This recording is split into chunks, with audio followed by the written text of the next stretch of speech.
And we are live. Come on in, family. Come on in. Yes, yes. Come on in. We are live with part two. Part two. This is going to be lots of fun to have our nice follow up. Come on in, people. And we have some people coming in. There we go. We just went live on the Shrine of Ma'at. Concepts of Purity, part two. It is very important, family, for us to learn our ceremony, our rituals. And we have so much talent in our community, so knowledgeable in our community. We just are. And finding people to come onto the show is really like a kid for me, in a bakery where there are lots of cupcakes glazed with vanilla glaze. That's what it's like for me, because it's just like you just get to pick so many dope people. So I just want to say welcome everybody to part two of a Tuesday talk that we did with Sonjedi not too long ago. And this one is it's Concepts of Purity, like it was before, Ceremony and Secular part two. And we are going to, Sonjedi is going to take us deeper into the actual ceremony, the ritual component to it. Why is that so important? Someone asked me, as a priestess, somebody asked me what was one of the major things that really got me rooted in Kemetic spirituality? I'm paraphrasing a bit. And for me, it was doing the 42. It was saying the 42 in the morning and in the evening. Okay. And a part of that, my rituals are built around that. It was really important for me to have that because I didn't do rituals before. When I was Christian, or when I was like looking for what I called Black God, couldn't find it, was frustrated, and just kind of gave up at one point. I had no ritual. I had no prayer. I had no ritual. I had nothing. And I felt really disconnected from what I was longing for. I knew it was out there. I just didn't know where to turn. So what's helped me along the way is ritual. It's ceremony. And it's not just doing something with no understanding of the background to it. It's not doing something that is not rooted in your African ancestry. Okay, because there's a disconnect when you do something that's not rooted in that. So and there was also, it's not doing ceremony that was given to you by your slave owners, that were passed down by your ancestors and your predecessors. All of those things made me completely disconnected from ritual. When I was able to finally find my place spiritually, I couldn't wait to do ceremony. I couldn't wait to do ritual, because inherently, that what you do connects you. It is both a connection to and a reflection of what you know in your mind and what guides you spiritually and what guides your life. Like, what are your guiding principles, and how do I know this?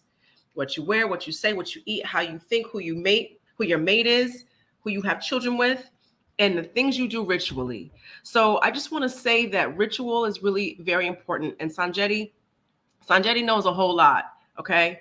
And the Medu Necher is the language that reflects the culture, because language is always the verbalization of culture. So what is in the Medu Necher that has to do with ritual and ceremony? I just kind of gave a little brief personal explanation as to why ceremony and ritual are both important. So in part two, we are going to hear Sonjedi explain to us, nice little dynamic interaction, what is the ceremony of purity, and what can we do tangibly when we get off of this live to help enhance our connection to what anchors us spiritually and what also guides our steps in everything that we say and do when we out here in this world, people. So I just want to welcome my brother Sonjedi back to the show. Sonjedi is a spiritual scribe from the Temple of Anu. He also teaches Medu Netra classes at many different levels of Medu Netra. If you're interested in Medu Netra classes, of course, you'd like to start with the priestess of the Shrine of Ma'at Anika. And then if you'd like to go beyond the intro first level, Sonjedi will take you all the way to the motherland with it. Okay. So Sonjedi, welcome back. And thank you for coming back for part 2. All right. Dua. I appreciate you having me on again. And you're right. When we speak about, ritual, ceremony, what do those things mean to us and how does it empower us? Because that's the purpose of it.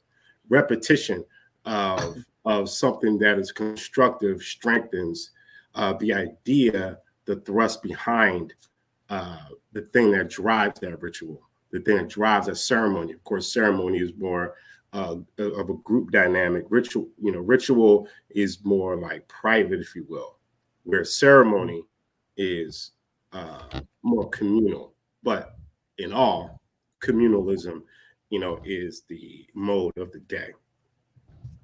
So with this presentation, we're going to go into the concept, some concepts that we typically don't talk about and that'll really prepare us for thinking about how we're engaging in ritual and what it meant to the ancients and how we could use it now, merge those concepts with modern technology, if you will, to make it practical.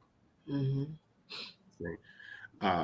And merging the ancient, legacy with the living legacy, if you will, it strengthens just my personal resolve.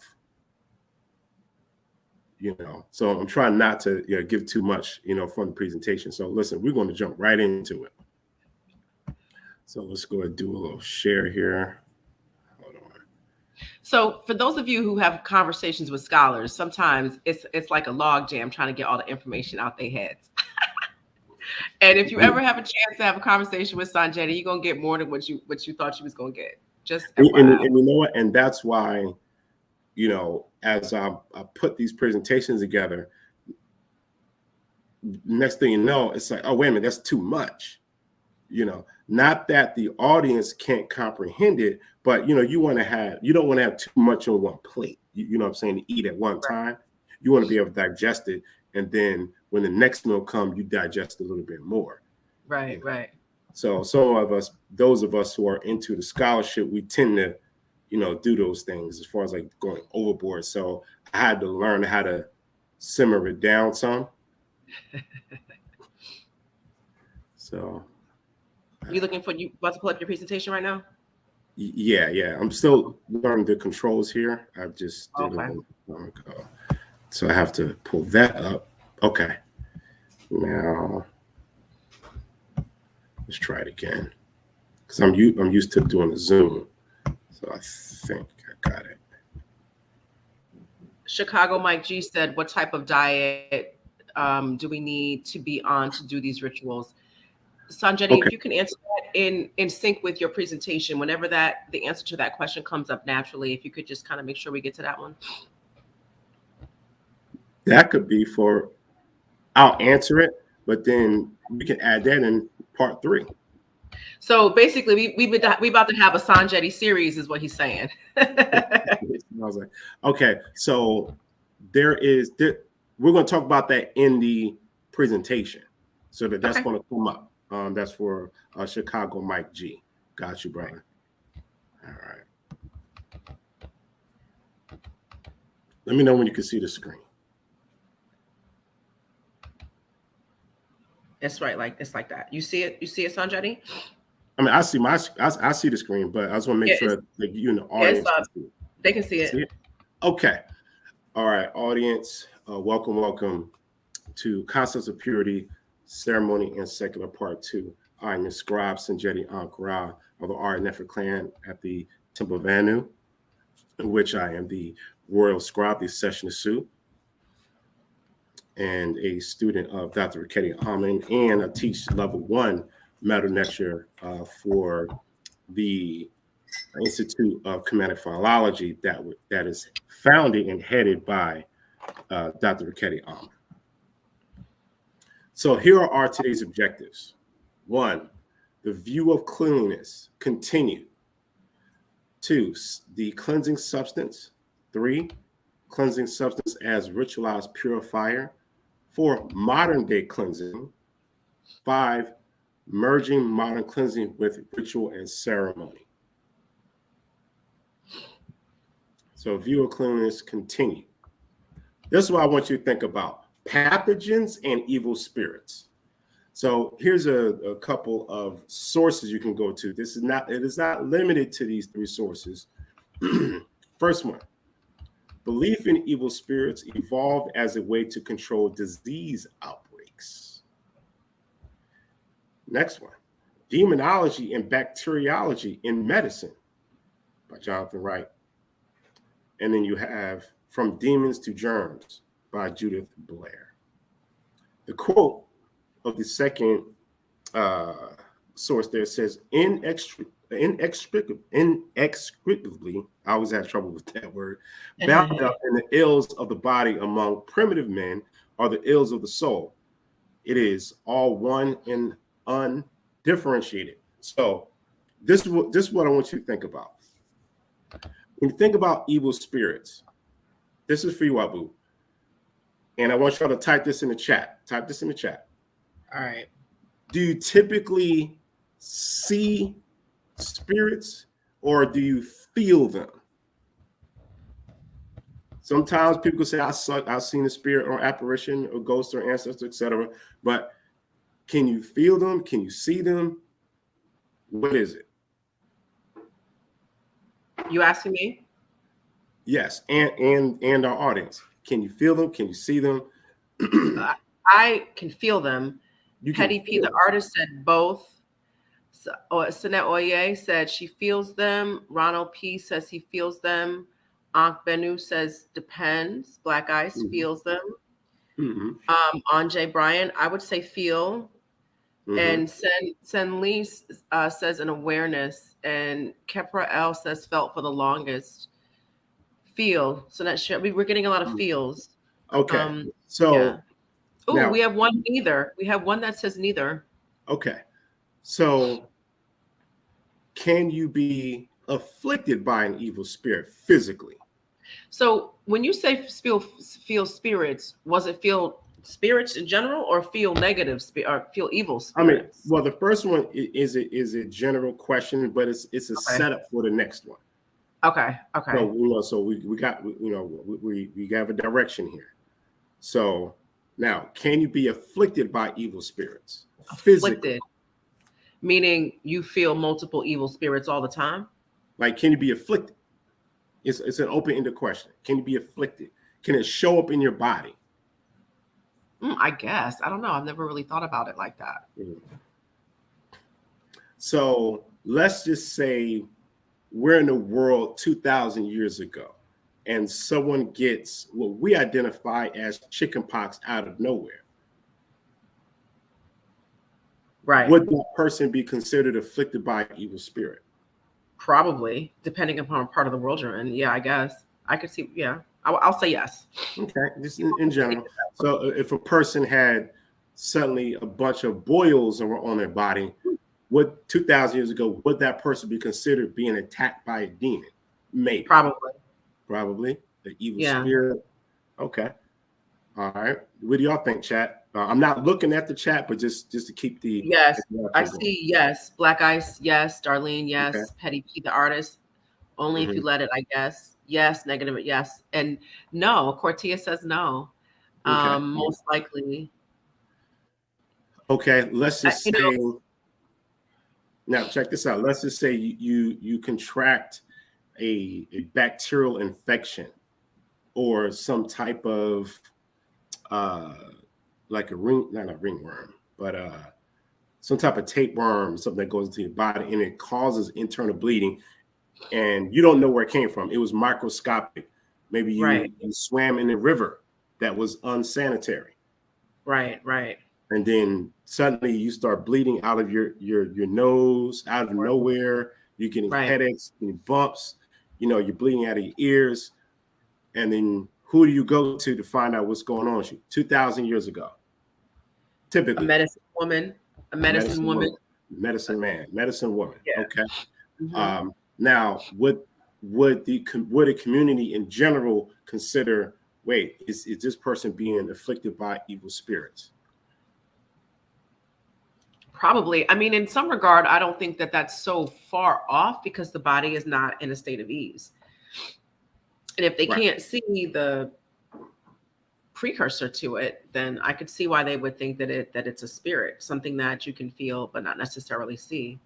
Right. So, an evil spirit is something is that which puts your body and mind at a dis-ease. Right.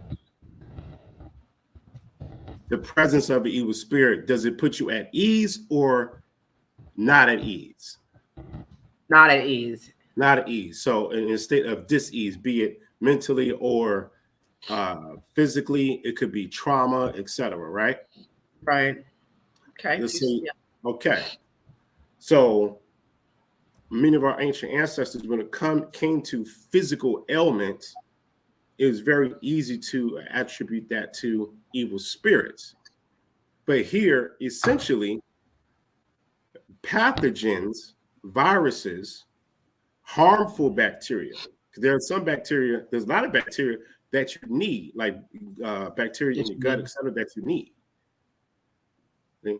So pathogens are evil spirits because Are you saying that right now? Or are you saying I'm saying it right now. 2,000 years Right ago? now, if we were to take the concept of what evil spirit is, an evil spirit, pathogens are evil spirits because they afflict your body, and you end up dying if your immune system is not up. If you don't treat the ailment, you will end up dying. And a demon, in relation, conceptually, its purpose is to harm you, is to kill you. Essentially, just to kill you. That's really what the purpose of a demon is. It leads to that. So conceptually, harmful bacteria, all pathogens would be demons or evil spirits. And we know etymologically, demon just simply means spirit. So some people don't even consider it bad. But just for general purposes now, demons and evil spirits or fiends. Sabiu, in Kemetic, we say Sabiu, fiends, demons, evil spirits. So I want you to keep that in mind. So the opposite of, having evil spirits on you, being dirty, being unclean, is to clean yourself. See, when you wash off, you're washing off what? Bacteria, viruses, etc. Becoming clean, becoming pure. So when we look at the pyramid text here, Unas, someone has become cleansed or bathed in the marsh of reeds. The sun, or Ra, has become clean, bathed in the marsh of reeds. Someone has become clean, bathed in the marsh of reeds. Unas has become clean, bathed in the marsh of reeds. So here we see the king is emulating the behavior of the deity. So the deity, which is what in a culture? A deity shows or demonstrates the values of a culture, that which you are to emulate. So if Ra cleans in the marsh of reeds in water, and the king follows in that, then that's an example for us to do. These are practices. And this is a ritual. So ritual, depending on what it is, can have health benefits indirectly. So here you will be washing physically, which you are also washing ritually. one and the same, and you're following in the axios, in the value of the highest form of examples. So you start with Ra, then the king, then yourself, and the community. Here's another one. The king washes himself when Ra appears. The great Pasejet. So Ennead, the word Ennead is simply a word for 9. So ENN, we know we spell 9 NINE. So it's contained within Ennead. And Pasejet is a word for 9. 9 council, the council of 9 shines forth. Pyramid text 268. So what is this saying? The king washes himself when Ra appears. What time of the day is this occurring? First thing in the morning. So this is saying if we emulate this behavior, we wash in the morning, because what's happening in the morning? Ritual and ceremony. And then after that, you're getting ready for your entire day. You're beginning your day washed, cleansed, and purified. And we can take this as motivation. So this is something that we all typically do, but you can add this as a purpose. Add this in. Think about it. The king washes himself when Ra appears. And then you can say, I, your name, wash myself when Ra appears. And you can take that as a prayer, as a self-affirmation. You can use this as a template. And this is how we use the texts. You say, I, Abu Sashat, wash myself when Ra appears. The great Pasejet shines forth. And you can do that while you are showering and bathing. In fact, something as simple as bathing yourself connects you to ritual, because that hopefully you're doing that in private. Yeah. And and so this is also another, that's a nice quote from the pyramid text. Daniel LaRoche said, and it is something simple. It is something that we do already, and connecting it back to our text, connecting it back to our spirituality, number one, affirms that what we do today is connected to what our ancestors did. It also affirms that this comes from our culture, because bathing is a part of our culture. And this also is an easy entry point into ritual. If you're coming from a severe disconnect from religion like I was, and you want something to help you get into ritual, this is a great way. Also, it's a quote from the pyramid text or the Merkuti text. It makes sense. We understand it. Sonjedi explained how the deity, whichever one is being discussed, demonstrates a certain type of behavior that we should do. And then he gave the text and told us what it is. And it's something easily accessible, because hopefully you're doing that already. Mm-hmm. Right. That was a super dope example, Sonjedi. Do I? Yeah. And when it comes to these cultures, think about the psychology behind it. Think about the value system. Think about the value system of a culture. Marimba Ani teaches us about the asili, which is the soul, seed, origin, the core, these centralizing mechanism of a culture, and the expression of the asili, Kiswahili term, you have utama wazo, which is the culturally structured thinking process necessary for the asili to operate cognitively, collectively. And then you have the utama rojo, that's the collective personality, the emotional responsiveness of a culture, behavior of a culture. It goes hand in hand. These are the things you want to think about. So if you don't have the book, Yurugu, an African-centered critique of European culture, thought, and behavior, definitely get that work by Marambani. It's a classical work, classical.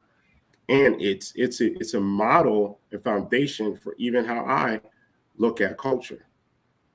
And it can be the same for you as well. Let's keep going. So, so this is the papyrus of Nu. Many of us know about the papyrus of Ani. However, there's many other papyri or shefedu. Shefedu is the word meaning papyrus rolls or books. So you have papyrus of Nu, which is one of the versions of the Pertem Heru, the book of going forth into the day, into the daylight from the night. So here, this is chapter 125. So last time we showed you the 125th chapter from the Papyrus of Ani, where we get the 42 declarations of innocence from. Many people say the laws of Ma'at. I like to say declarations of innocence. And you can see if you count from left, actually from left to right, because the text here was called retrograde text. Retrograde means that the order of reading the text is opposite from what it's facing. So if you look, you can see that the male figures are all facing to the right. So when we learn meta nature, the basics, you're taught to read into the text. Meaning, I'm gonna make this full screen. Oh, you can't really see it. You can't see it even though it's full screen. Oh, well, you can kind of see it.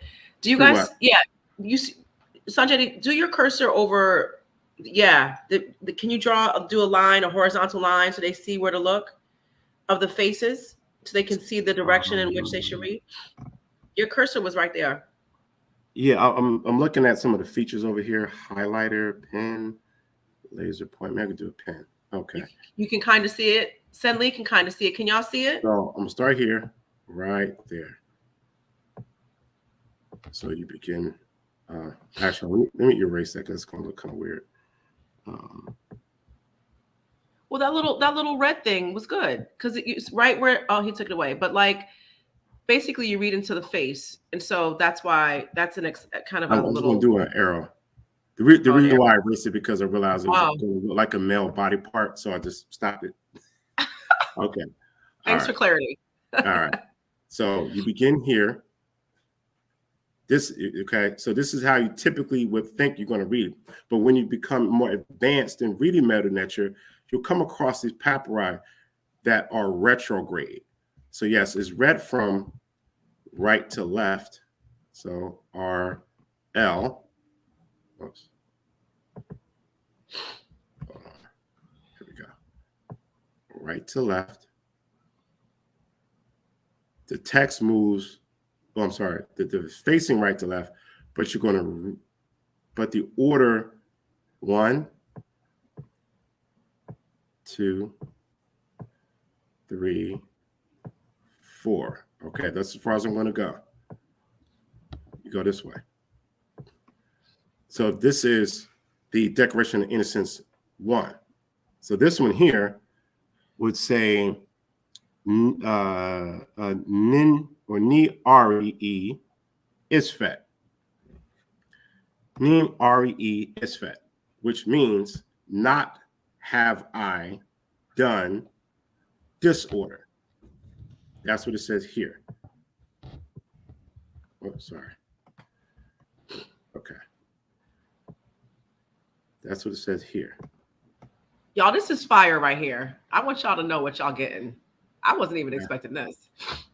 So up here is where you, like, when you read translations, it'll say, oh, wide strider, who such and such and such and such.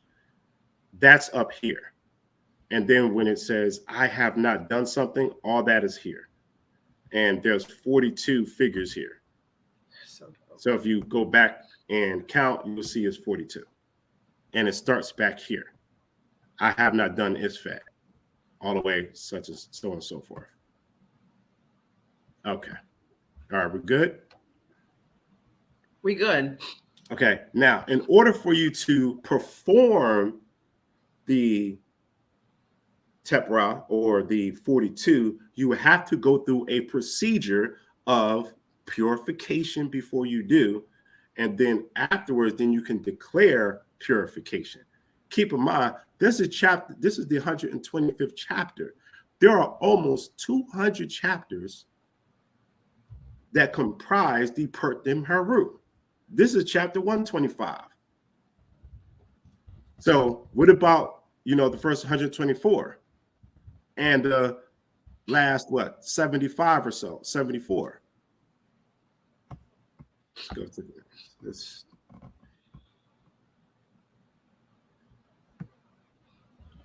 Okay. So instructions for recitation and ritual. Remember, you have to go through instructions for purification, etc. But we have what's called rubric. We did touch on it last time, but let's go through it from a different vantage point. So rubric is what? An authoritative rule. It is a heading on a document or manuscript. It's usually written or underlined in color. Direction in liturgical books as to how church service would be conducted. In our cases, it would be directions in the liturgical books on how a temple or shrine service is conducted, or a ritual or ceremony, a statement of purpose or function. Rubric. It's interesting because the word rubric, it comes from where it means red. So we saw that we seen this last time. The procedure in this Hall of Justice, remember, is ma'ati, Hall of Justice. One shall utter this chapter pure. Remember that word wab, pure and clean, and clad in white garments and sandals, painted in red eye paint and anointed with myrrh. So keep in mind, y'all, this takes place in the morning. This could take place in the morning. If you use some of this, and it's okay, myrrh can be. I anoint myself with myrrh. Many of us have myrrh. This prepares you for the ritual. There should be offered to him meat and poultry, incense, bread, beer, and herbs. When you have put this written procedure on a clean floor of ochre, overlaid on earth. So, meat and poultry. So anything that's offered in a ritual, human beings also consume it. However, to answer the brother's question, go ahead. I'm sorry, I want to jump in. Can you state again where to find this? Where to find the which chapter the book is in, the different ways you can call it, the 42 negative declarations, etc. And then also, can you reread the red here? I took the comment off so people could see the red better. All right, no problem. Okay, well, this is the rubric to the 125th chapter. So it comes right after the 125th chapter. So if you have any of the translations, let's say by Faulkner, Budge, etc., and they translate the props of Ani all the way through, this is going to come right after. The correct procedure in this Hall of Justice. One shall utter this chapter pure and clean, clad in white garments and sandals, painted in black eye paint, and anointed with myrrh. Thou shalt be offered to him meat and poultry, incense, bread, beer, and herbs. When you have put this written procedure on a clean floor of ochre, overlaid with earth, upon which no swine or small cattle have trodden. So we can see that in this ritual space, it is taboo for swine and small cattle to enter the sacred space. You are instructed to be pure and clean. So purity and cleanliness is so important in this culture that you are instructed to do so. It is not a request.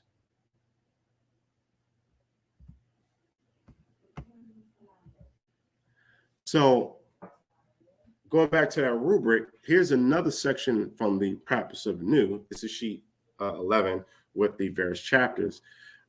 you can look, you can see rubric. You can see red. 1, 2, 3, 4, 5, 6. Actually 7 times. You see the rubric. So these typically are the beginnings of chapters. Typically the beginning of chapters. We can see a bird here, which illustrates this chapter. You can see the it looks like a lotus flower or shisheni. It illustrates this chapter. You can see the snake here, illustrates. And remember, never attempt to interpret the picture without the context of the text that surrounds it. Let me say it again. Never attempt to interpret the picture without reading the text that surrounds it for proper context. There are many people in the past have made that mistake by mistake or deliberately. So moving forward, for those of us who are African-centered, those of us specifically who are into Kemetic culture, then we have to follow this rule. We adhere to ma'at. The word for rule is ma'at. We follow the rule, which is when you look at a picture, always interpret it in the context of the text that surrounds it, in which it pertains to. Because otherwise, you'll get someone who interprets the picture, let's say, of Nun, the primordial water, nature, or spirit, holding up the boat of Ra, in which there's water behind him depicted, and saying, oh, this is Noah's Ark. Okay. We don't need that anymore. Those days are over with. We need to have corrective procedures on how to interpret texts. Sonjedi, we have a question. Why? Wait, let me go back to the question. Basically, can you go a little deeper into why you have to look at the context in order to interpret the picture? Okay. Because the context tells you what the picture is about. That's right. That's why. And this rule that I'm offering to you emphatically, it holds you accountable.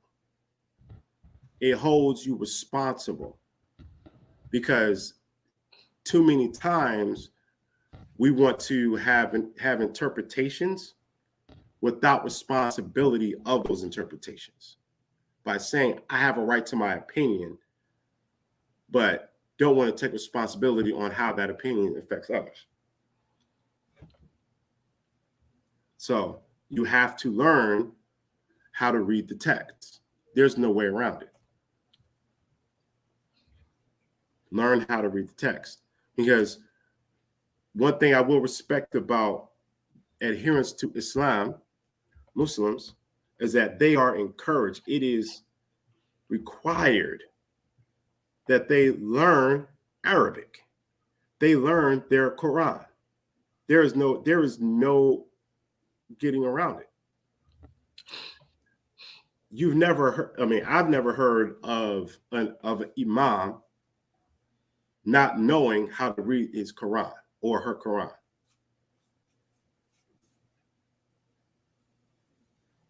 Have you? I've never heard of a female imam, but yes, I get your point. Right. Or someone who's a strong adherent to Islam, not knowing, not being educated in the Quran. Right. It's why important. Should we have a lower standard? Right. And let me just jump in and say this. It's important to have, it's important to learn how to read the text, because if you get it in any other language besides the Medu Neter, you're getting someone's interpretation of it. That's why when you see the English translations of the 42 Declarations of Innocence, negative confessions, there are different English versions. They give you the general idea of what the Medu Neter says, but it's the interpretation of that person, period. And so it's like let's think about, let's take Spanish for example. Okay, a lot of us here, especially on the East Coast, I'm Black American. I have Puerto Rican friends. I have a friend from Colombia, um, a Black Hondureña. She's native to Honduras, and this Dominican girl used to do my hair. Okay, if you use one word, it means something different. There's because again, language is the verbalization of culture. So one word in Puerto Rican culture might be different than Dominican culture, might be different in Colombia, might be different in Dominican, because it's the expression of culture. And so a translation must always be in the context of like where it's coming from. So if I'm getting a translation from my Colombian friend, that's going to be slightly different than my Puerto Rican friend. You know what I'm saying? And also, my Colombian friend came to Colombia. I mean, came to the United States when she was 10. And so she told, so, you know, we've had conversations about language. And she said to me, her Spanish that she learned, not that she's acquired through speaking, but that she's learned, is basically at a fifth grade level because she stopped learning the culture in Colombia at 10 when she came to the United States. So, and I'm sure some of us have friends who, you know, this makes sense to you, your friend you grew up with, etc., right? It's the same thing. If you let someone else's lens, someone else's perspective, someone else's culture, someone else's intent tell you what your ancient texts tell you, you are always going to be disconnected from the truth. And let's keep it real, family.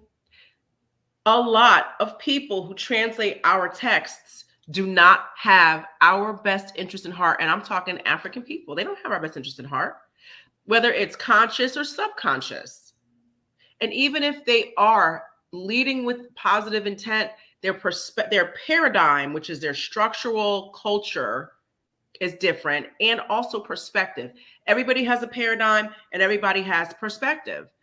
Okay, so you're getting like this answer from a machine that does not come from your paradigm and that does not come from your perspective. Okay, so learning to read the Medu Neter is of critical importance. I just want to kind of make that make sense. So we all got our friends from around the block. Just switch out that language and put Medu Neter in there, and then you'll understand the importance of a translation and why you should be the one understanding it from the cultural paradigm and perspective firsthand. All right. Excellent. All right, so let's go to the next.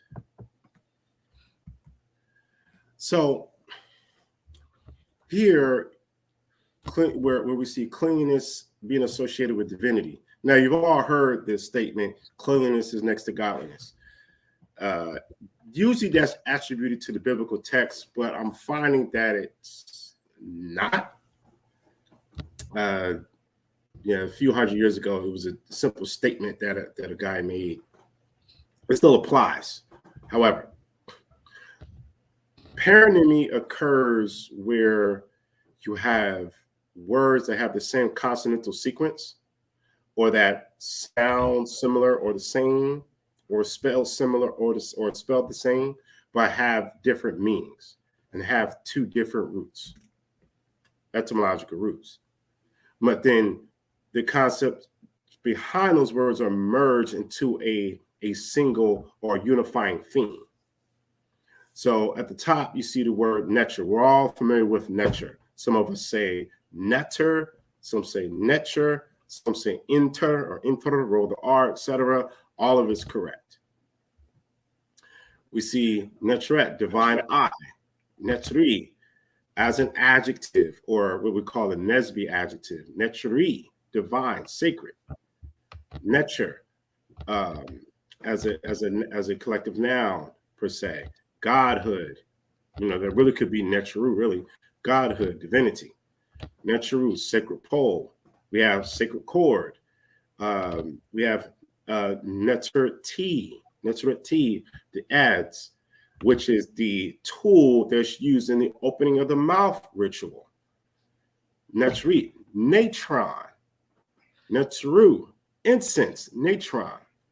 Now, does anyone know what natron is? And why is it being emphasized here? Where the word for God or spirit, if you will, how we will understand that the same way we will understand Orisha. Same thing. You will understand nature as same way as Orisha and other spirit concepts throughout Africa, nature. And you have netrit and netru, natron.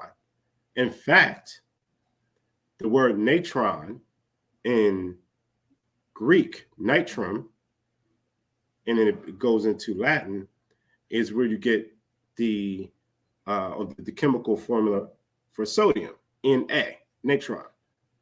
The Greeks borrowed that from this Kemetic term, netrit, which is a word meaning cleanliness. It also means to wash. So I couldn't, put all the definitions in here. These are selected definitions. Netra is also a word to wash, to cleanse. And then here, netru is a word for incense as well. And when we burn incense, what are we doing with incense?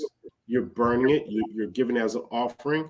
You're using it to what? Purify the air. Mm-hmm. To wob the air. Remember, we went through that last time, wob. In fact, this is where we get the concept of air fresheners from. Modern day air fresheners comes from the concept of burning incense to purify the space, to prep it for ritual, so that the space smells sweet. It puts you in a positive mood. It's better to do ritual and ceremony in such a state.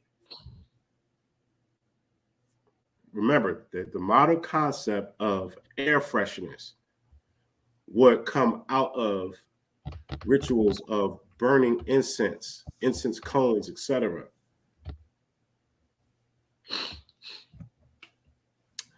So now this segues into the cleansing substance. Let's go to natron. This is an abstract. I think this summed it up pretty well from P. Josette. Therapeutic uses of natron in ancient Egypt and the Greco-Roman world. And this is retrieved from the National Institutes of Health. Natron, or native soda, a natural compound of sodium salts, was a very important product in ancient history.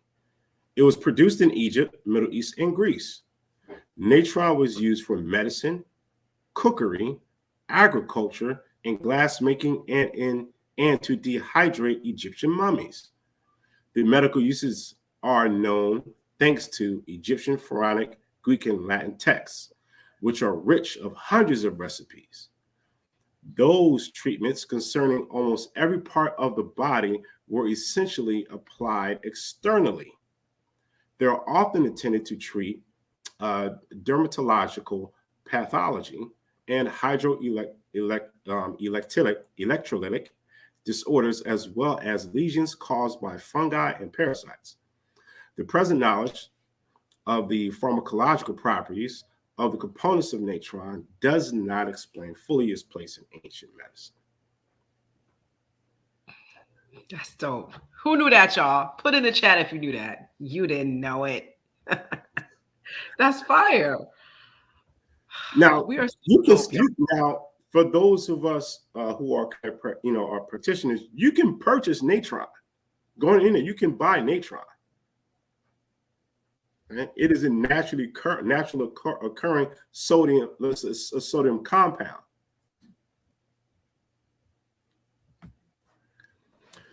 Okay, so use for cleaning and mummification procedures. So here's different words used for natron. Pardon over here comes from the Faulkner, a concise dictionary of Middle Egyptian. The numbers should have been there for the citation. Anybody wants that, make sure you email. I can get that to you. Okay. So look, sinacher is a verb meaning to sense, to purify with natron. And this first term is used as a noun, signature. That is one of the words for incense. Really, it's one of the primary words for incense, but also to purify with natron. Beda, natron. Hesmin or hesmina, natron. This is the purification substance.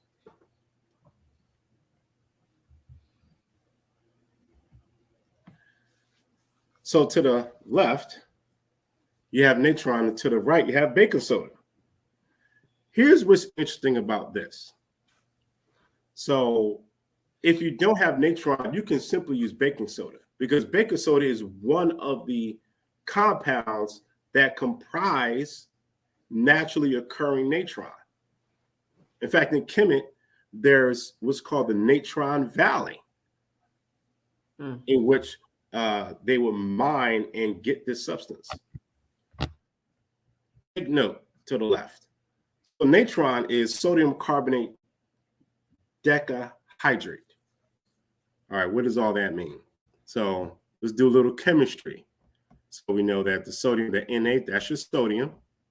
Carbonate, the reason why the ATE is there is because carbon is connected to the oxygen. And then deca is what? 10. Deca means 10.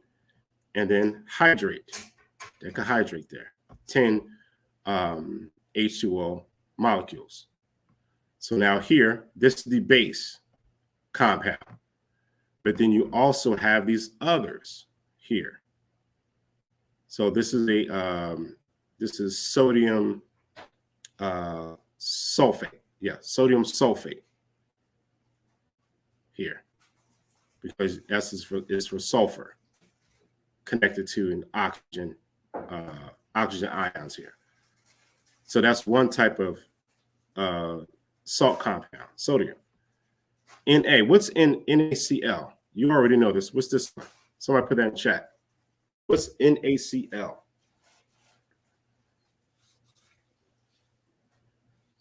Go ahead, Abu. What's NaCl? Salt. Table salt. Table salt. And this here, sodium bicarbonate, that's your Arm & Hammer baking soda there. It's here as well. So it is one of the compounds that comprise naturally occurring natron. Now, this could be isolated, and you can get it only as sodium carbonate decahydrate by itself, but this is naturally occurring. Baking soda, you can use this as a replacement for if you don't have natron directly. We know we can get this from basically any convenience store or grocery store. See?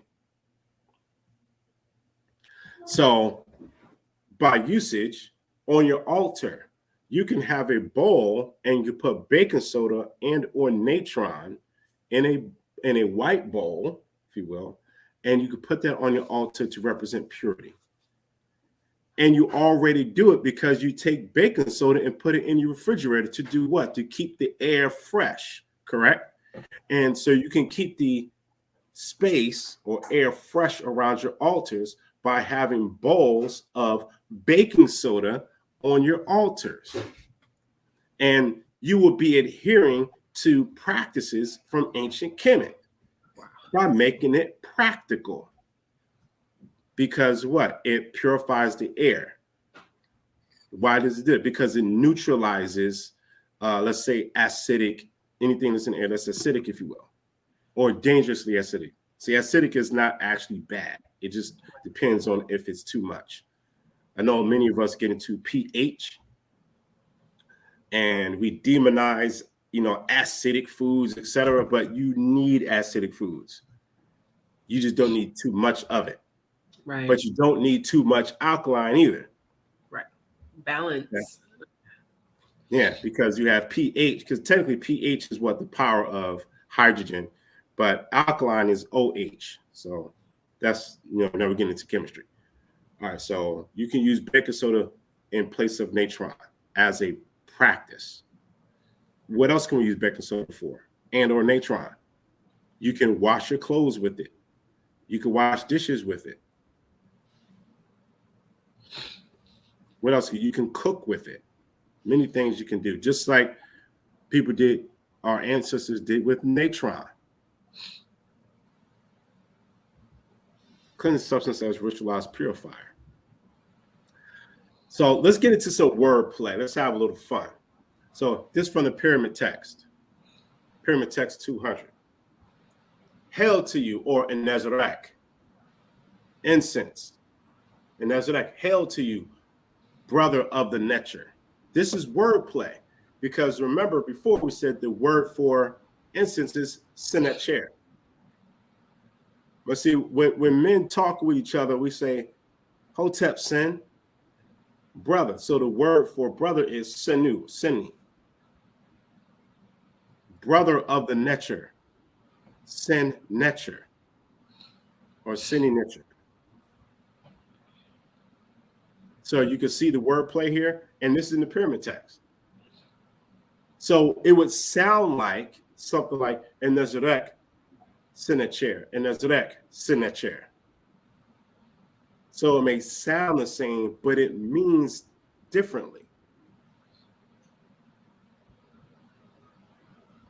What do you think, Abu?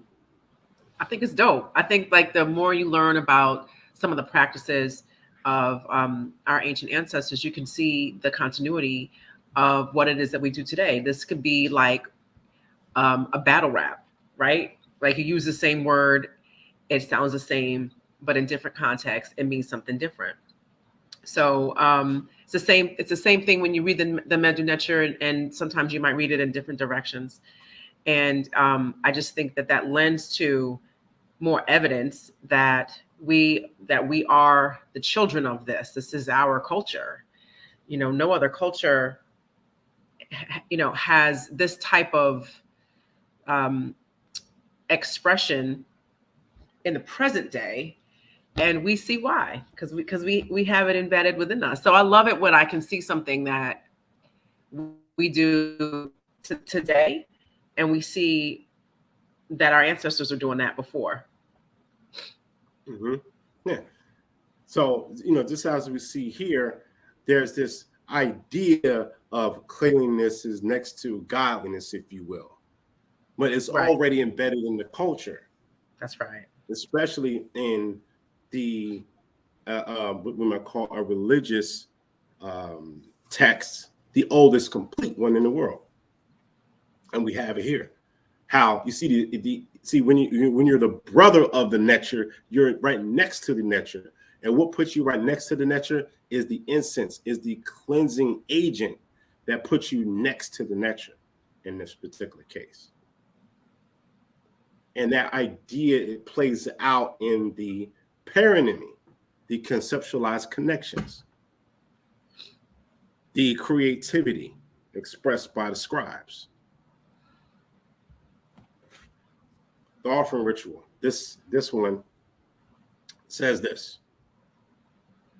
These, your cool waters of Cyrus. These, your cool waters of Unas. Of course, I'll take this directly from a translation here. Have come from your son, have come from Heru. I have come having gotten Heru's eye, that your heart may become cool with it, or you might say at ease. I have gotten it under your feet. Accept the outflow that comes from you. Your heart will not become weary with it. You recite this 4 times, and what?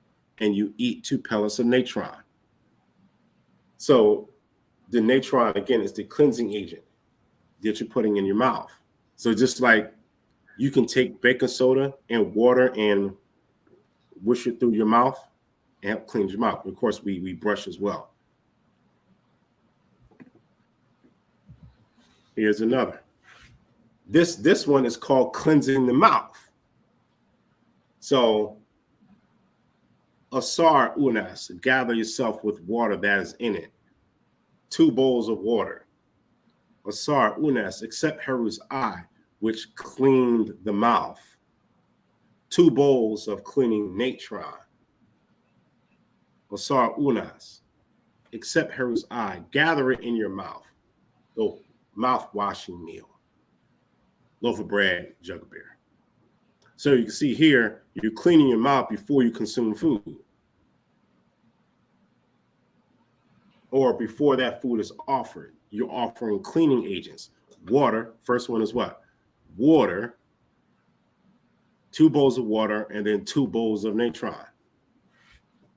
Cleaning agents, prepping for ritual. What do you do before you eat your meal? What are you supposed to do? You're supposed to wash your hands and clean your mouth, shower, etc. And you come to the table and you're supposed to, bless the food. All this is ritual. Right. It's from the Smithsonian Institute. It just shows to the left. This is a bag with natron. Supposed to have bag natron in it. We always have to show artifacts.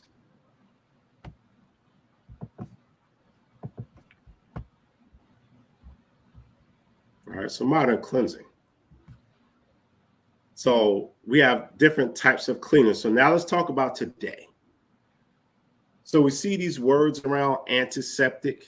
So what is an antiseptic? An antiseptic is a substance that prevents sepsis, which is an infection, general word for infection.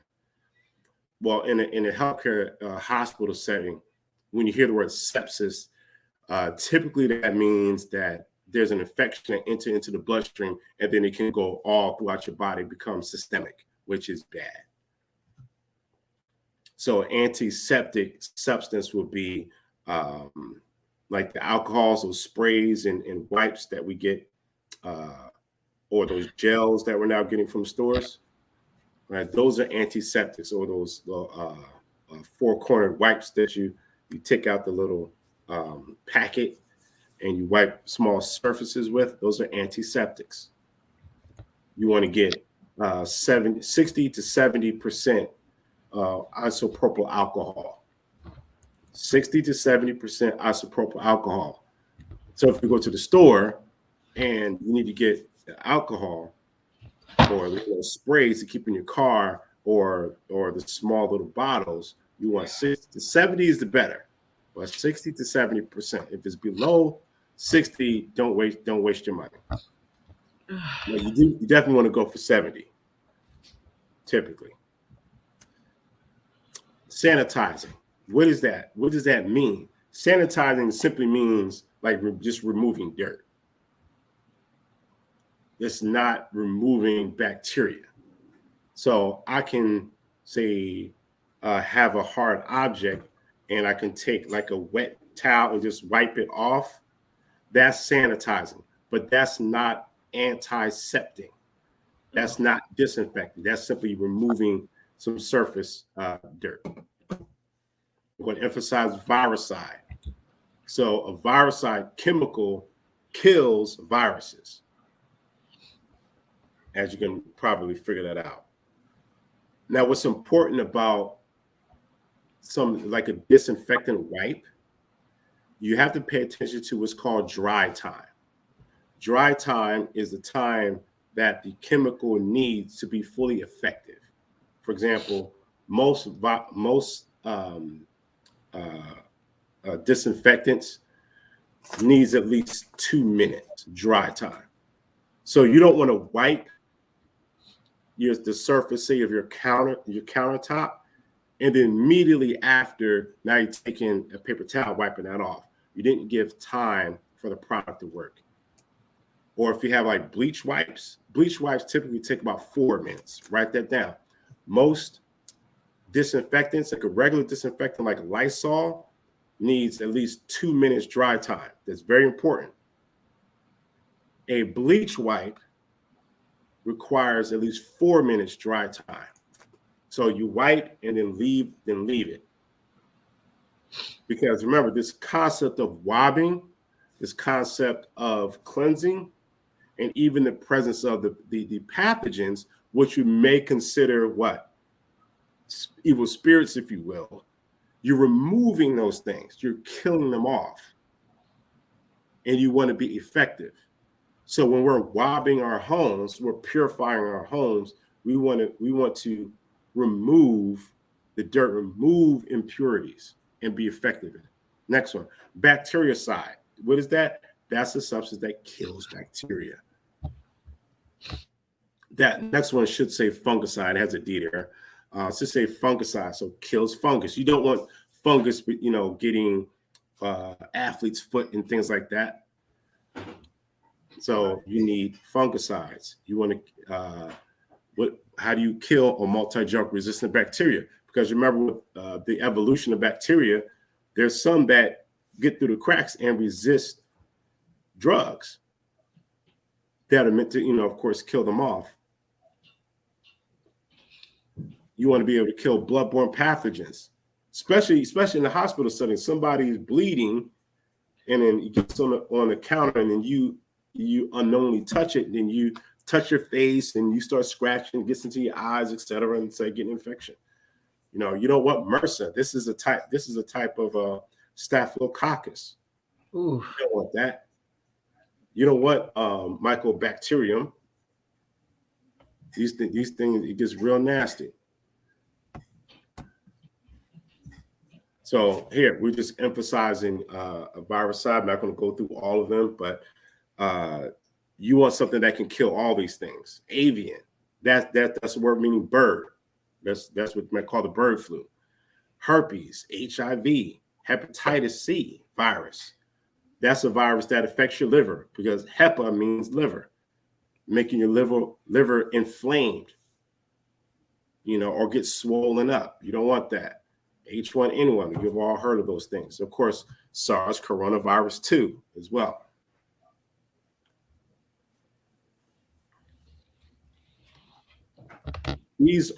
This is physically, which you might call those evil spirits. Now, it's not limited to this, because we also can talk about things that are psychological. Right. But here, physically, what will cause an affliction to you? What will cause you to get boils, bumps, respiratory failure, all those things. And keep in mind that the word spirit comes from, what does the word spirit come from? Someone in the chat, where does the word spirit come from? The word spirit comes from the Latin spiritus, which comes from the same etymological origin as the word for psyche, which is Greek. So spiritus is the Latin, psyche is the Greek, and it comes from the Proto-Indo-European root word behes, which is B superscript H and then an S dash. That's how it's written in linguistics. And it's a word that means to blow, to breathe. So the thing that makes you live is your ability to what? Breathe, your respiratory system. Anything that attacks your ability to breathe, such as a respiratory disease or respiratory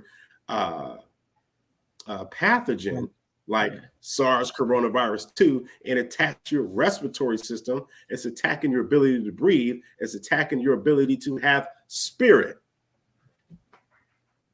Okay? It's attacking your ability to breathe. It's attacking your ability to have an active spirit.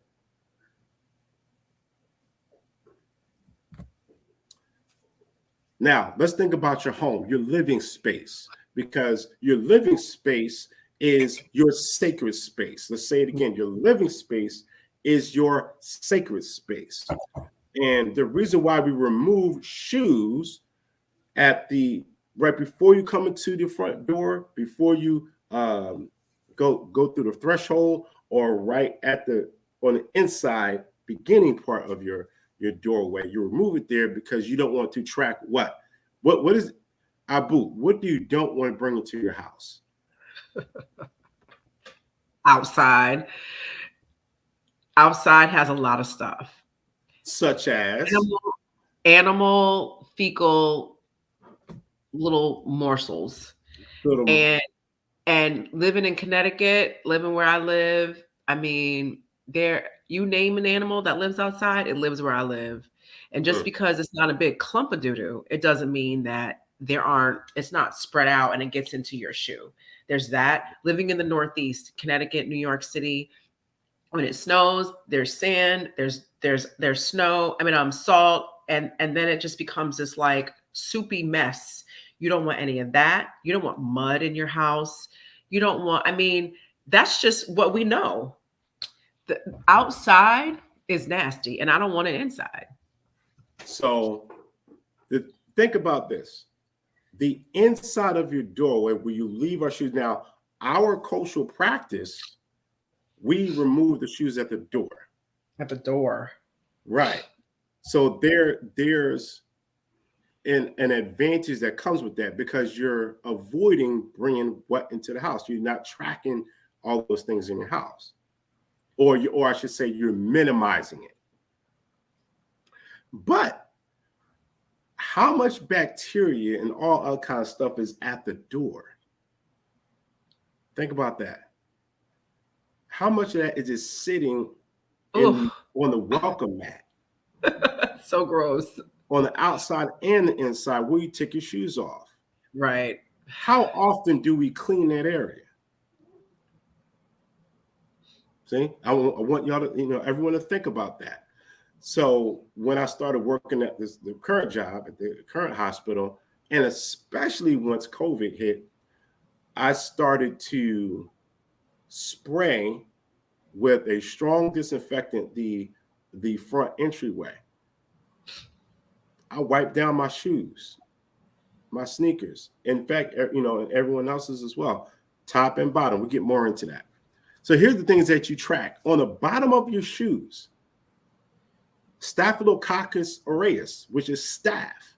You don't want that. Yeast, mold, salmonella. Salmonella can get on chicken. That's why you have to cook the chicken. E. coli. Many of you heard of E. coli before, right? Fecal matter. Trace amounts of fecal matter. In fact, there's studies that say that demonstrate that most, pretty much money, physical dollars, has trace amounts of fecal matter on it. There's a lot of people who do not purify themselves. They do not wab in the restrooms, meaning they don't purify themselves. They don't clean themselves. They don't wash their hands. And it's funny because the front walkway right in front of your door or right in the entryway usually has more bacteria and possible viruses and fecal matter than a bathroom. When people sneeze, when people cough, where does it go? It goes to the air, but it has to come down. It's on the ground. You step on it. You carry it into your house. You have children. Your children are walking and playing on the floor. This is how things are transmitted. We call it cross-contamination. Or if we put it in a spiritual sense, it is how, say, evil spirits cross over, if you will, if you put it into a modern context, in the context of pathogens. How viruses, bacteria live or die among people. Surfaces. We talked about, wiping the surfaces down. Dry time, we spoke about that. We can think about our living habits, lifestyle practices, daily, how do you live? How does that contribute to whether pathogens live or die among you? Again, these are these evil spirits lurking, waiting to infect you. And you have to purify, you have to wab those things. Lifestyle practices. Clean. What are your cleaning procedures? Right. Cleaning your home, food, doors, etc. should be as often as you clean your body. It should be ritual. It should be a part of your ritual. We don't look at bathing as ritualistic because we don't live in a society that recognizes it, but it is. But it absolutely is. Think about this. According to the National Sanitation Foundation, 75% of dishwashing sponges and dish rags are contaminated with salmonella, E. coli, and traces of fecal matter, while 9% of the same forms were detected in bathrooms, faucets, and handles.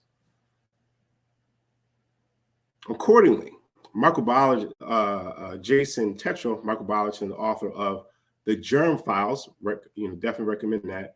Your shoes can be a source of fecal coliforms. It's bacteria that generally originate in the intestines. So coli is a word for like colon, okay? As well as E. coli and other gut-dwelling bacteria on the bottom of your shoes. So in your front area, I would say use bleach wipes, because in a hospital setting, you have your disinfectant wipes, and then you have your bleach wipes.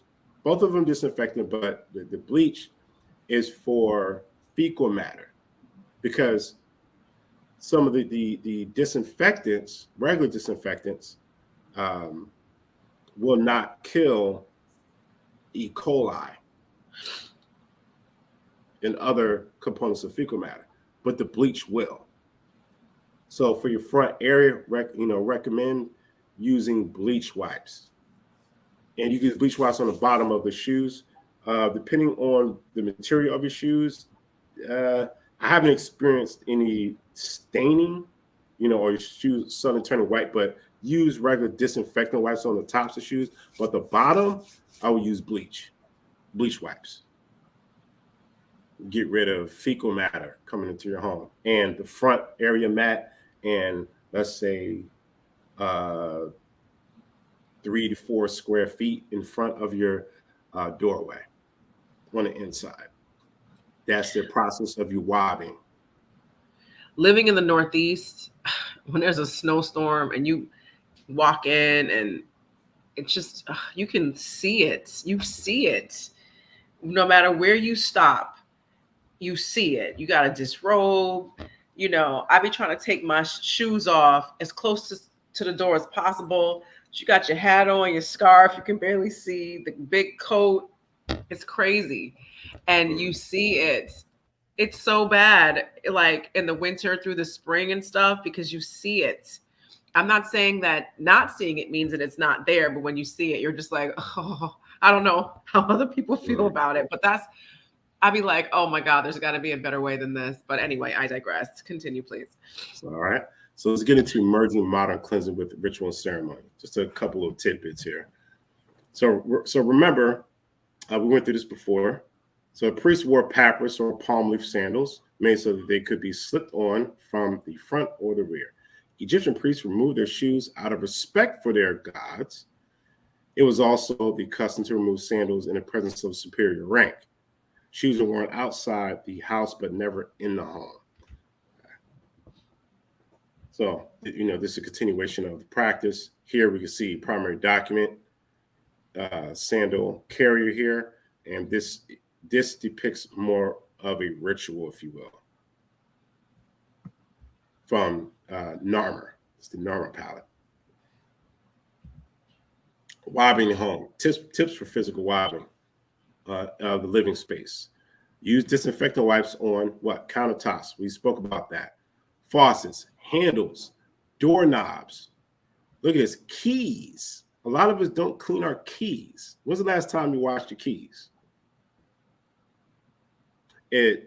Sometimes I'll just use a spray. So I'll just hold my keys up and then just waddle them a little bit and spray, and then hold another part of the keys, waddle and spray, and then hang them up. Credit card, debit cards, wallets. Sometimes we give a credit card, debit card to the cashier. Who knows where that person's hand's been at. So you want to clean that off. Your cell phone. There's been studies that show that their cell phones are super dirty. I mean, people have their mouths right there on the speaker. Their fingers all up on it now with smartphones. How many times do people actually disinfect the cell phones? Disinfect all shoes, top, sides, and bottom. Disinfect the inner doorway mat, where we said with bleach. Here's something. You want to heat damp sponges and dish rags in the microwave for 1 minute, and or on separate occasions, soak these items in warm water with 1 teaspoon of bleach. Change dish towels 2 to 3 times a week. Wash hands up to the middle of the forearm as soon as you get home. So they'll say wash for 20 seconds. Great, do that. Wash your hands, but now we want to take it to the next level. Come up to the middle of your forearm. Wash up to the middle of your forearm. Of course, this is something that we do before surgery. Something that I experienced in my clinical rotations, and assisting these surgeons in procedures. We wash up to here. I did all up to the elbow. I believe in some cultures they do it now, but here is a healthcare medical reason to do so, because you can get bacteria and stuff on your hands, but you can get it all in your arms too. So wash all the way up to at least the middle of your forearm every time you wash your hands. Here's the closing quotes from the Paps of New, the chapter for going to the boat. I have delivered the necher from the things which have inflicted upon him, and from grievous sickness of the body. Sickness of the body. From the papyrus of Messi my necher, I have destroyed sickness and the sickness which were there.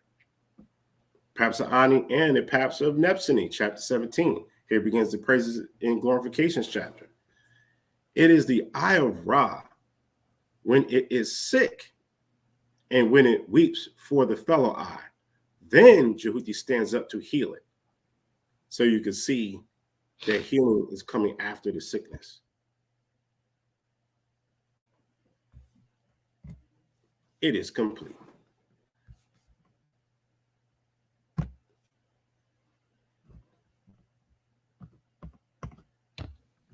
Thank you, Sonjedi. I am looking to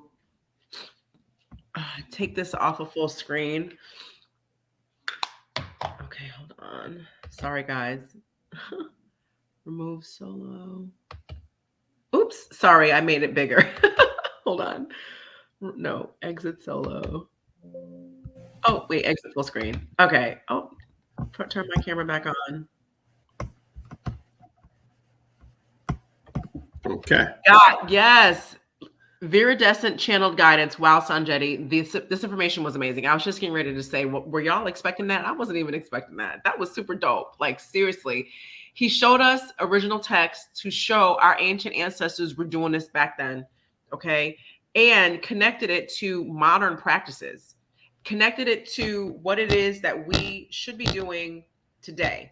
So, I mean, that was super dope. Like that was great. And there is going to be a part 3 because there's more to come. We haven't scheduled it yet, but it's coming up. And I'm going over some of these comments because when it was big, I didn't get a chance to see it. So here's a question. How about garbage truck drivers? They get exposed to all sort of, or those working in recycling jobs, lots of exposure. What would you recommend for someone who does that? Well, those jobs, facility, they have their own procedures, so someone who's working that job simply follow the sanitation and mainly disinfecting procedures. They will have those in place. Definitely washing hands. Of course, use your mask. That helps. And whole thing about masks, because of course there's been a lot of argument, controversy, etc., since the coronavirus pandemic started. So the best way to block a pathogen is by blocking a pathogen. In other words, a barrier. For example, your skin, which is the largest organ, that's your integumentary system, is your first defense against pathogenic invasion. What is it? It is a barrier. Now, many people say, "Oh, just take your herbs, etc." But that takes effect after it's entered into your body. How about you don't let it get in your body in the first place? That's what the Fact. mask is for. It creates the barrier.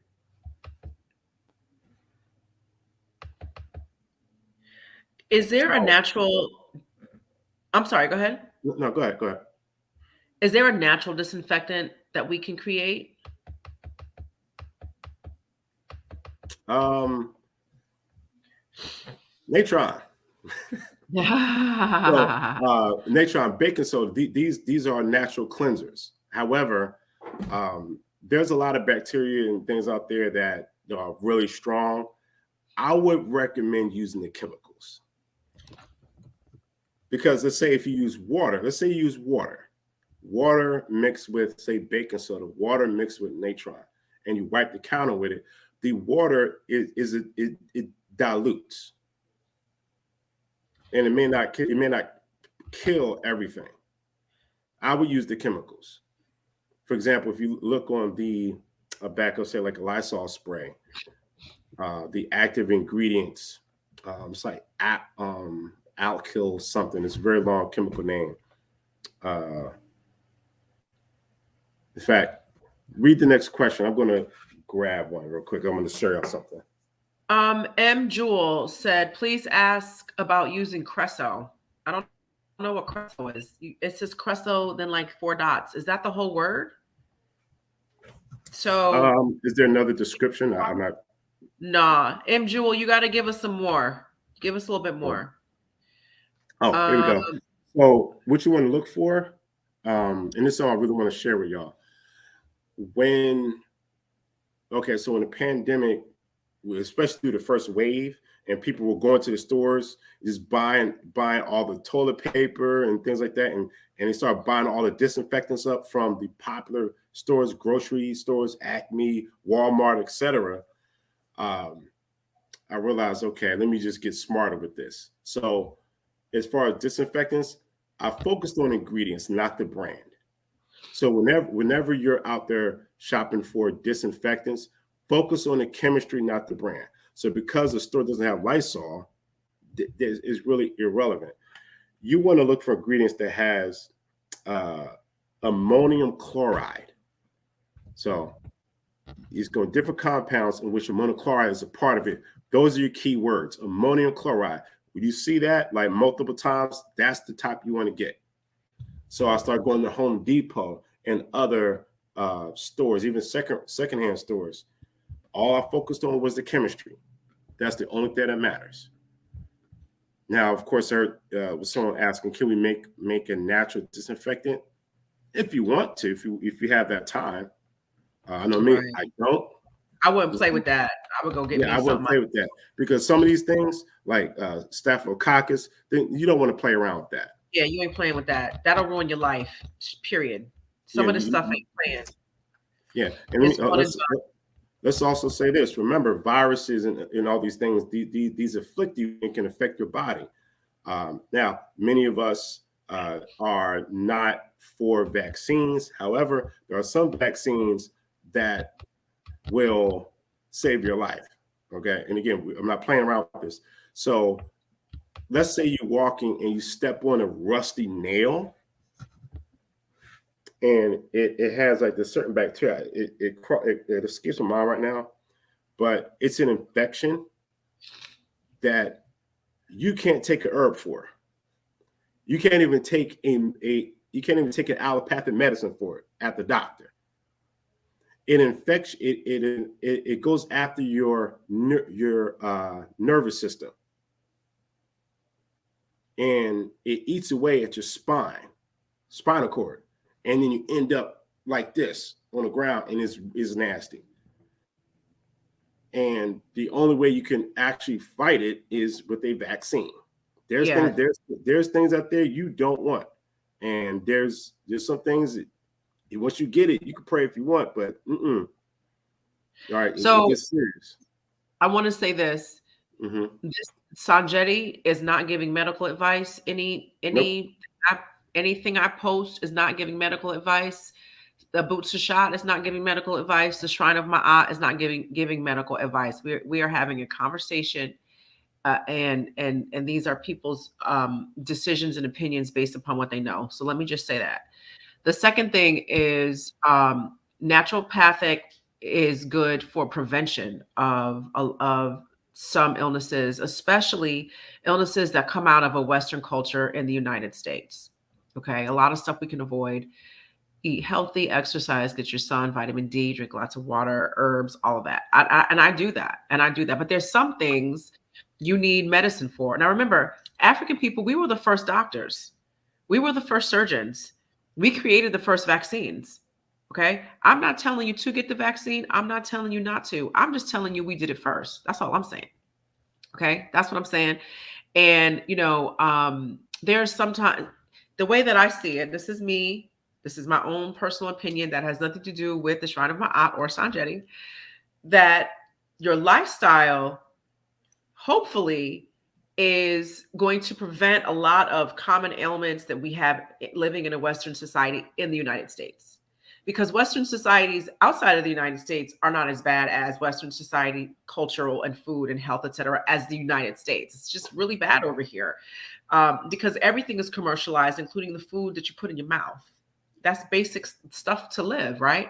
So yes, please live a holistic lifestyle. Live an African-centered Kemetic lifestyle. You do that, either some illnesses you will not experience them, or they'll be mitigated in such a way that it doesn't affect you the way it affects the average person. However, if you step on a rusty nail, you better get a tetanus shot, period.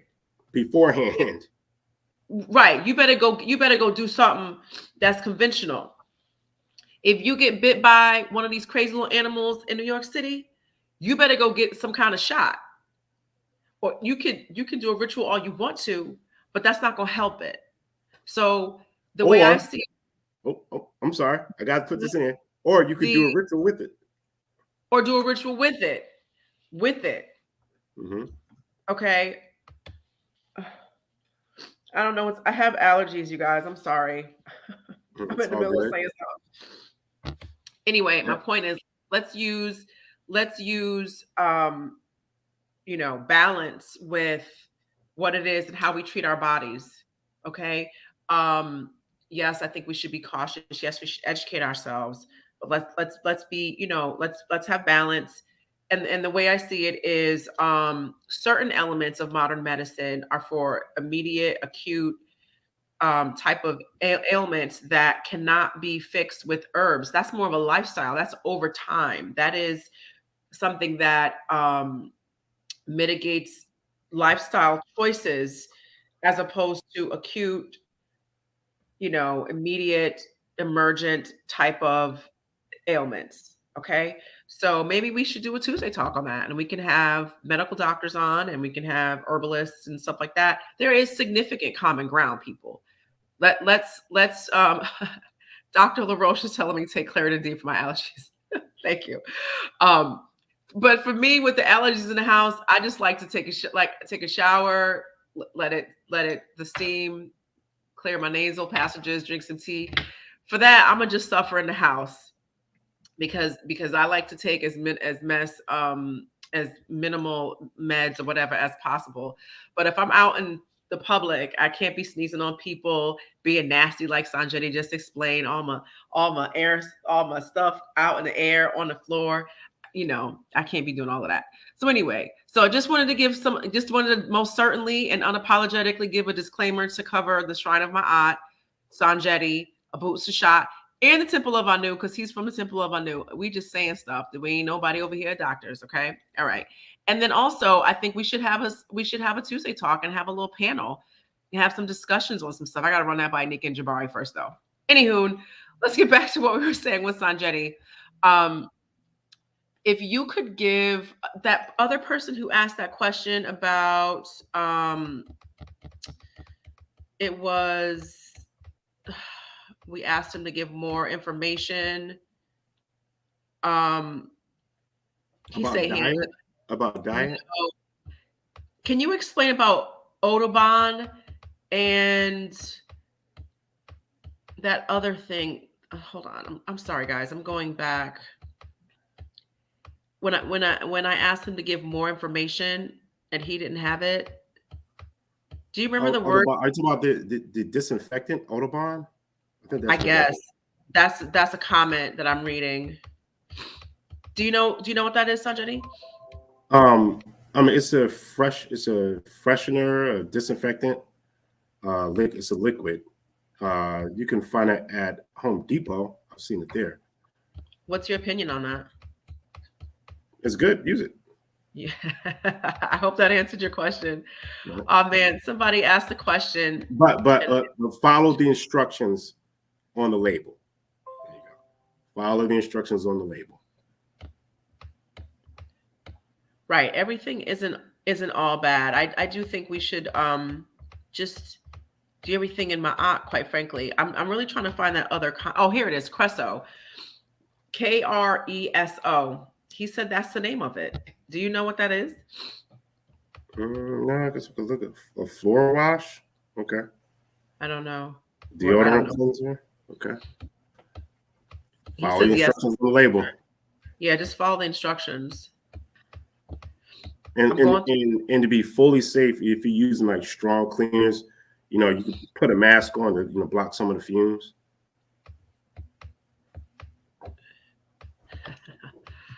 You don't want anything blocking your spirit, which is what? Your ability to breathe. You know what I used when I was sniffing? Queen of Four. I forget the name of it. It's this little tiny vial. You can buy it on her shop. And I put 2 drops and it cleared it up and stopped my sneezing. I was like, I need to keep this on me. I was traveling and somebody else had it and let me use it. And I came home and I was like, oh, I got some at the crib, but I don't. I used it up. And I'm like, no. So I definitely will be buying some of that. I wish I could actually name it, but it clears it right up and stops it for hours. I don't even know exactly what it was, but anyway, so that's a perfect example of something that is, natural and holistic.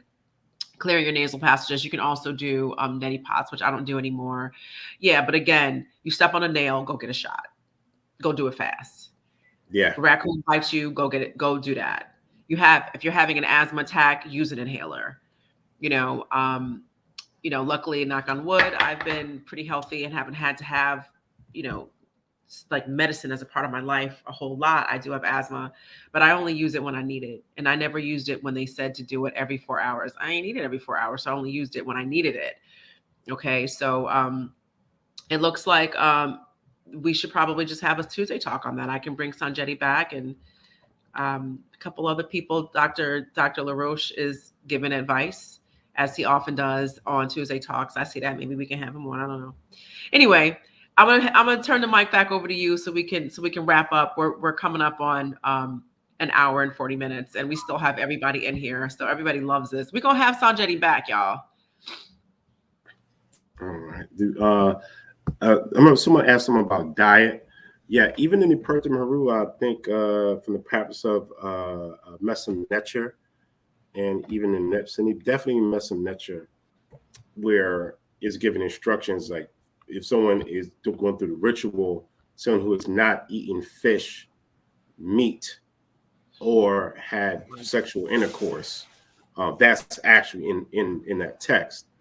I even think it's even in the instructions in the temple of Esna as well. That's not, which is not Pertham Haru.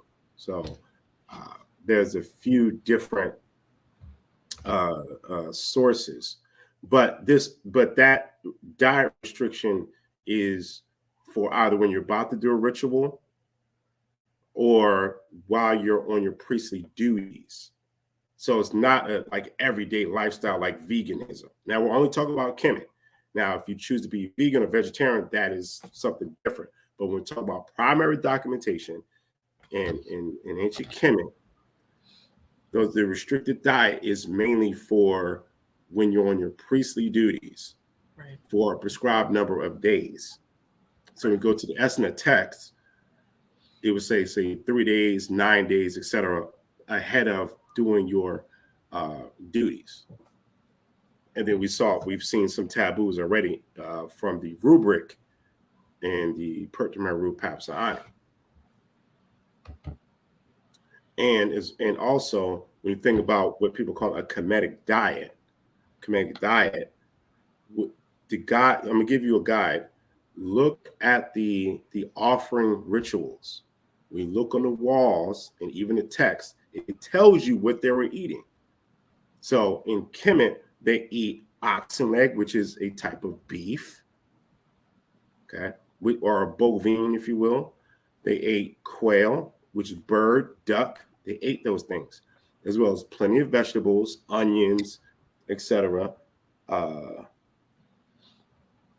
yeah, not bull, ox, yeah, oxen, bird, fish, ate fish.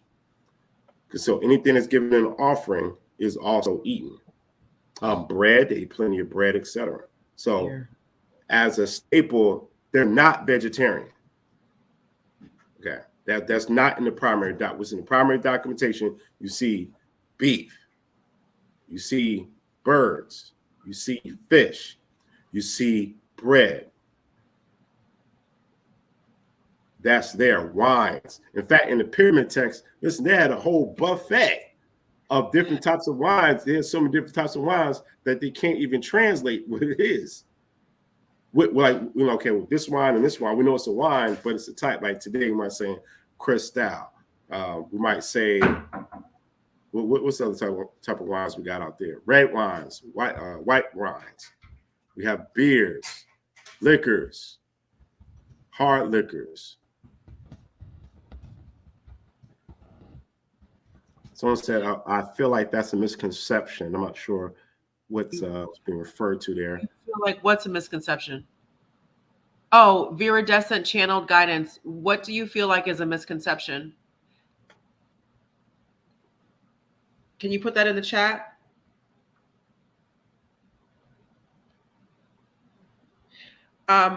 You know what? I think we should have a conversation about herbs,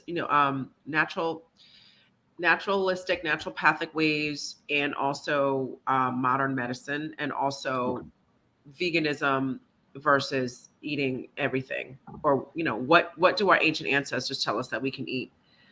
Oh, she thinks it's a misconception that the Kemites are vegetarian. We're vegetarian. Yeah, there's no evidence that Kemites are vegetarian in general. I'm quite sure you might have had some people, because again, you're talking about an entire country of people. Right, So, right. Thousands of years. Right, but as far as something that's culturally mandated, there's no evidence. However, are there dietary restrictions for periods of time? Yes, it is. Yes. So there's a period of time where you refrain from eating meat and certain things, and even having sexual intercourse while you're on your priest's duties or right before you're doing a ritual. That evidence is there. But to say that they're all vegetarian, no, that goes back to India. Okay, that is an Indian practice. As far as the people who use that idea is coming from India. I'm quite sure in other places in the world they're vegetarian, but that's not usually where they're getting it from. So we all know that the Kemites knew that offerings were a part of ritual and a part of ceremony, and that they were not going to literally be eaten. So everything, just like what Sonjedi said, whatever you offer, you eat. Boom. So if I have an altar and I have my offerings, my food offerings, food and drink, etc., I am going to be the one consuming them. If you go to Kemet, you see some depictions of offerings and their meat. And I remember seeing that for the first time. I'm like, that's like a thigh right there, a beef thigh. I don't eat a lot of meat for a whole lot of other reasons. And a lot of times I just like to just be plant-based and a non-meat plant-based. That's my own preference. But whatever, that's a whole nother Tuesday talk. But anyway, so I'm sorry. I said there's a good question right there. I see two good questions. Was eating meat something that maybe our ancestors digressed to? From Sinette Shirley, and then Viridescent said, "Isn't one of the 42 laws of my aunt, I have not slaughtered the cattle divine?" That's a good question. Okay, so the first one was meat. I mean, I guess it just depends on where those a certain person, a person is, it's not necessarily digressed to. People ate it as a delicacy as well. Yeah, I don't think it's a digression. Just like today, it's not like we run out of vegetables and then, well, now let me eat meat because I ran out of vegetables. So I wouldn't say that they digress to as if they like, because when you say digress, it's like going off of a regular diet. Meaning, right. Using the word digress, like, no, that's part of the diet. Now, is it one of the 42 laws of I have not slaughtered the, okay, so meaning you have not slaughtered the cattle that's specifically set aside for temple service, temple purposes. Like you have cattle out there that you can eat, but you don't go into the temple and then, all right, the priests are going to use this cattle here for certain things, and you go and steal that cattle and slaughter it for yourself. So there's also primary texts that talk about not eating pork, or even interacting with people who grow pork. They over there. You can't marry them. You ain't fooling with them. They're over there because they handle pork. And so the no pork rule did not originate in Islam or Judaism. No, there is original text in the Pert Himuru. We just read that not too long ago that explained that there are rules around that as well.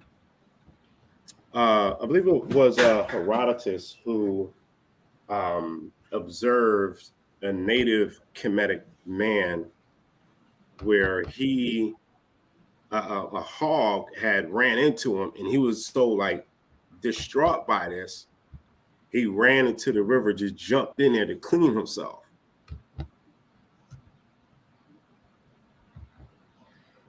So here's something that when you want to eat the way your ancestors ate, but if you live in New York City / Connecticut, that's not, Egypt, modern day Egypt. So how do you eat how our ancestors ate? I mean, they ate food that is still accessible to, some of the food is still accessible to us in our modern day living in the United States, no matter where you live. So eating our food based upon geographic location is pretty difficult if you live in the Northeast. Stuff stops growing. Our gardening season is so small, it's so short rather, compared to other people who live in like Miami. So I agree in principle with that, but it's just not practical. Because what if you were born and raised in Connecticut like me? Especially back in the day before global warming was a big deal. It was brick most of the year. Most of the time it's cold and things are dead and things are not growing. So, what are we supposed to do? Just not eat? So I don't know. That's my own personal opinion. Sonjedi, what do you think about eating based on geographical location? See how that works for you. That's a shot. Get right. Give it a shot and see what's popping. See how that works for you.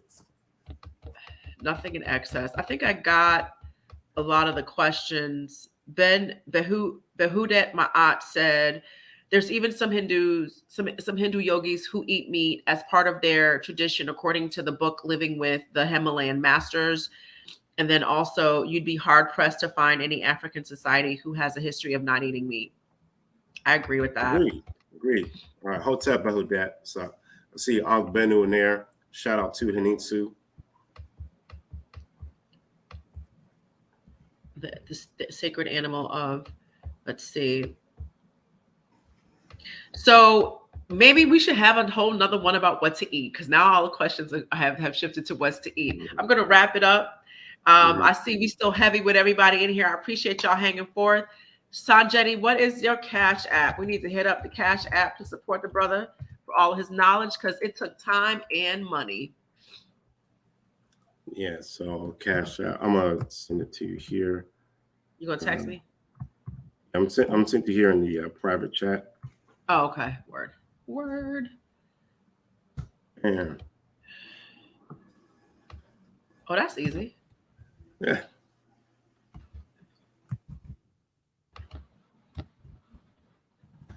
Sonjedi. Very easy.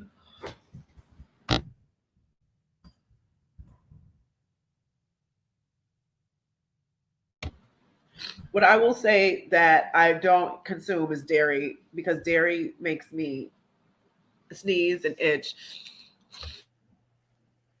and sound and look like a crazy person for like 2-3 days. I have no idea what's causing this sniffles. I feel great. But anyway, back to Sonjedi. Let's hit up his Cash App, you guys. It's Sonjedi, Sonjedi. We have learned so much from him tonight. We're definitely going to have him back on, because he explains things really well, and people really like it when Sonjedi comes on. I get a lot of bring him back, blah blah blah. Hold on, let me put the other one. I'm gonna put Sonjedi. Okay, so we're gonna have his Cash App and his PayPal. So his Cash App is Sonjedi, and the PayPal is SNJD.JDI.IFA Ifatunde8@gmail.com. I want to give a shout out to the members of the Shrine of My Aunt that I've seen in here. I've seen you guys. I was scrolling through to find the pictures. Shout out to everybody who continues to support Tuesday Talk and the positive feedback that I get. And if there are any topics that you'd like to see discussed, let me know. If you send a DM to the Shrine of My Aunt on Facebook, I will get it.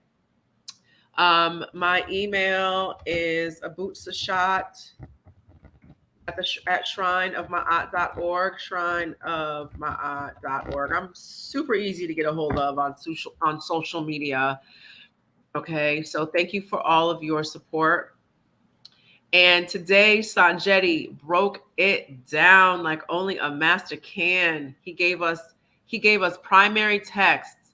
He translated the Medu Neter. He showed the wordplay of the Medu Neter. He showed the in the primary text the cleansing agents that we have. He explained how to clean things. He showed us and he told us how we can have and be more aware of the ritual of cleaning and wabbing that we already do, and also how we can invoke spirituality by calling on the Neteru when we do the things that we already do, like bathe every day. So yeah, seriously priceless. That's right. That's what Viridescent Channeled Guidance just said. Tonight was fire. It's because we learned something that we can do tonight. We can get off this live, go clean something, go bathe something, add ritual to it, evoke the Neteru, so that you are aware of the rituals that you do. And so when you are aware of the rituals that you do, then you are connecting yourself back to your original spirituality. We have to be conscious about what we do spiritually so that we can continue to reiterate to ourselves that we are practicing Kemetic, our ancient culture. We are living our culture. Okay. And so in everything that we do, we are living our culture. So being conscious about our ritual, knowing that you are doing ritual when you do it, is an easy entryway into recognizing ritual and using that ritual to connect to our culture. Tonight was dope.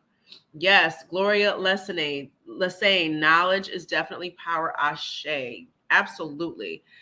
So thank you again for a wonderful Tuesday talk.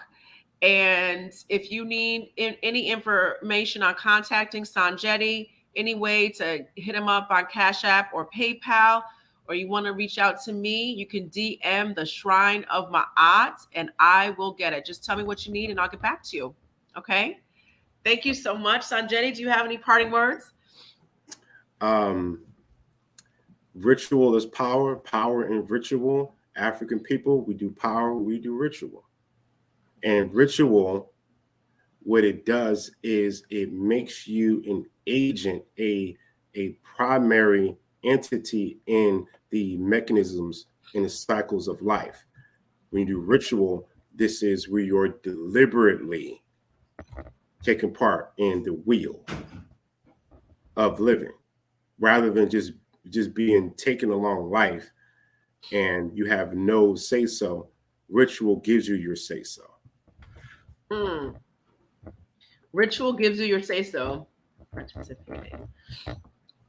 dope. Ritual gives you your. I like that. I'm gonna take that. I might